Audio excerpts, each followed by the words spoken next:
போகிறோம், அதை பாருங்க. என்னுடைய பேர் சுஜிதா. நாங்கள் பெங்களூரில் வசிக்கிறோம். என் வீட்டுக்காரர் ப்ரைவேட்டில் ஒர்க் பண்ணுறாங்க. நானும் ஒரு ப்ரைவேட் கம்பெனியில் கம்ப்யூட்டர் ஆப்ரேட்டராக வேலை பார்த்துட்ருக்கேன். நாங்கள் 2014 ஜூனில் தான் கல்யாணம் முடித்தோம். ஒரு 6 வருஷம் குழந்தை இல்லாமல் இருந்துச்சு. எனக்கு பிசிஓடி ப்ராப்ளம் இருந்துச்சு. நாங்கள் குழந்தை இல்லாததுனால 4லேருந்து 5 ஹாஸ்பிட்டல் வரைக்கும் அலைஞ்சிருக்கோம். 4லேருந்து 5 லட்ச ரூபா வரைக்கும் செலவழித்தோம். ஆனால் எந்த பிரயோஜனமும் இல்லை. இப்படி இருந்தப்போ மேல 2020 வந்து ஜெபிக்கலாம் வாங்க ப்ரேயரில் வந்து கர்ப்பத்தின் கனிக்காக மோகன் அங்கிள் ப்ரேயர் பண்ணிட்டு இருந்தாங்க. பாரத்தோட ரொம்ப அழுது ஜெபம் பண்ணிட்டு இருந்தாங்க. என் நிந்தை மாறணுமே, பரிகாசம் நீங்கணுமே, எனக்கு ஒரு ஆசீர்வாதம் வேண்டுமே என்று ஜெபிக்கிற சகோதரிமார்களை பாரும். இயேசு கிறிஸ்துவின் நாமத்தில் அவருடைய கற்பங்கள் ஆசீர்வதிக்கப்படட்டும், தடைகள் விலகட்டும். என்ன வியாதியா இருக்கலாம், எந்த குறைபாடாக இருக்கலாம், இயேசு கிறிஸ்துவின் நாமத்தில் அது விலகட்டும். கர்ப்பத்தின் ஆசீர்வாதத்தை தடை பண்ணுகிற சர்ப்ப பிசாசு இயேசுவின் நாமத்தில் விலகட்டும். அந்த சகோதரியை விட்டு விலகட்டும். அந்த ஆவியினுடைய வல்லமைகள் அழிக்கப்பட்டு போகட்டும். என் வீட்டுக்காரர் என் தலைமையில கை வச்சு ஜெபம் பண்ணிட்டு இருந்தாரு. நான் அதே நேரம் என் வயிற்று மேல கை வச்சு அழுது ரொம்ப ஜெபம் பண்ணோம்.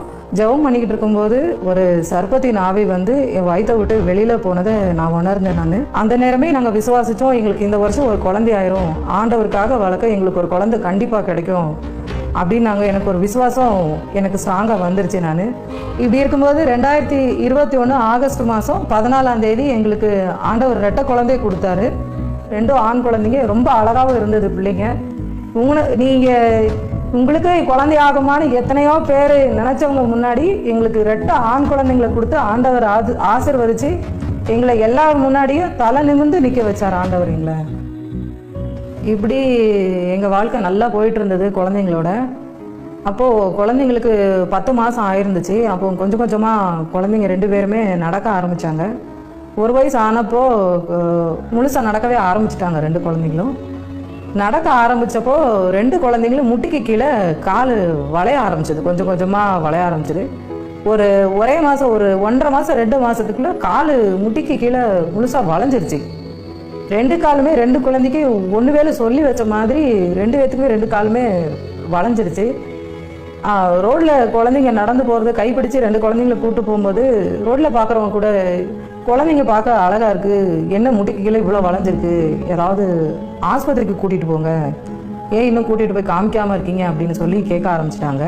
அப்படியே கால் முட்டு 2 சேராது, விரிவாக இருக்கும். கால் மாத்திரம் ஒரு மாதிரி பெண்டாகி வளைஞ்சி இருக்கும்.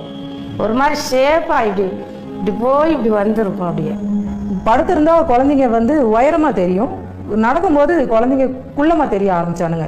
என்ன பண்ணுறதுன்னு தெரியாமல் நானும் என் வீட்டுக்காரும் ரொம்ப யோசனை பண்ணிகிட்டு இருந்தோம். எங்கள் பசங்க நடக்கிறாங்களே நினச்சி நாங்கள் சந்தோஷப்பட்டதை விட கால் வளைஞ்சிருக்கேன்னு நினச்சி வருத்தப்பட்ட நாட்கள் தான் ரொம்ப அதிகமாக இருந்துச்சு.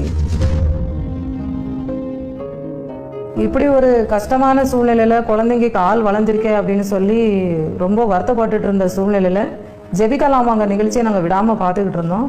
ஒரு ஜெபிக்கலாமாங்க ப்ரோக்ராம்லேயும் 2 குழந்தைங்களையும் உட்கார வச்சு 2 பேருக்கும் காலில் எண்ணெயை பூசிட்டு ஆண்டவரே பூரண சுகம் கொடுங்க அப்படின்னு சொல்லிட்டு ஒரு ஜெபிக்கலாமாங்க ப்ரோக்ராம்லேயும் விடாமல் நாங்கள் ப்ரேயர் பண்ணோம். இப்படியே நாங்கள் ஒரு 6 மாதம் ஜெபம் பண்ணோம். ஜெபம் பண்ணிக்கிட்டே இருந்தோம். அந்த நேரம் எங்கள் குழந்தைங்களுக்கு எப்போ கால் நேராச்சுன்னு நாங்களே மறந்துட்டோம். நாங்கள் 2வது வயசு அவங்களுக்கு பர்த்டே வந்தப்போ அந்த காலில் இருந்த பெண்டு வந்து இருக்கிற இடமே தெரியாமல் போயிடுச்சு. 2 காலுமே டோட்டலாக ஃபுல்லாக நேரம் ஆயிடுச்சு. இப்போ என் 2 குழந்தைங்கள பார்க்கும்போது ரொம்ப சந்தோஷமாக இருக்குது. 2 குழந்தைங்களுக்கும் காலில் வளைஞ்ச அறிகுறியே இல்லை. எங்கள் 2 குழந்தைங்கள தெருவில் பார்க்கும்போது அவங்களே ஆச்சரியப்படுறாங்க, உன் குழந்தை கால் பெண்டு இருந்துச்சு 2 குழந்தைங்களுக்கும், இப்போ நேராக இருக்கு அப்படின்னு சொல்லி எங்கள் தெருவே ஆச்சரியப்படுது. இப்போ 2 பசங்களும் துருன்னு ஓடுறாங்க, ரொம்ப சேட்டை பண்ணுறாங்க, வண்டி ஓட்டுறது, தாவுறது, எகிறது, குதிக்கிறது எல்லாமே செய்கிறாங்க. இதை பார்க்கும்போது எனக்கும் என் வீட்டுக்காருக்கும் ரொம்ப சந்தோஷமாக இருக்குது. எங்கள் வாழ்க்கையில் இவ்வளோ பெரிய அற்புதங்கள் செய்த ஆண்டவருக்கு கொடான கோடி நன்றி.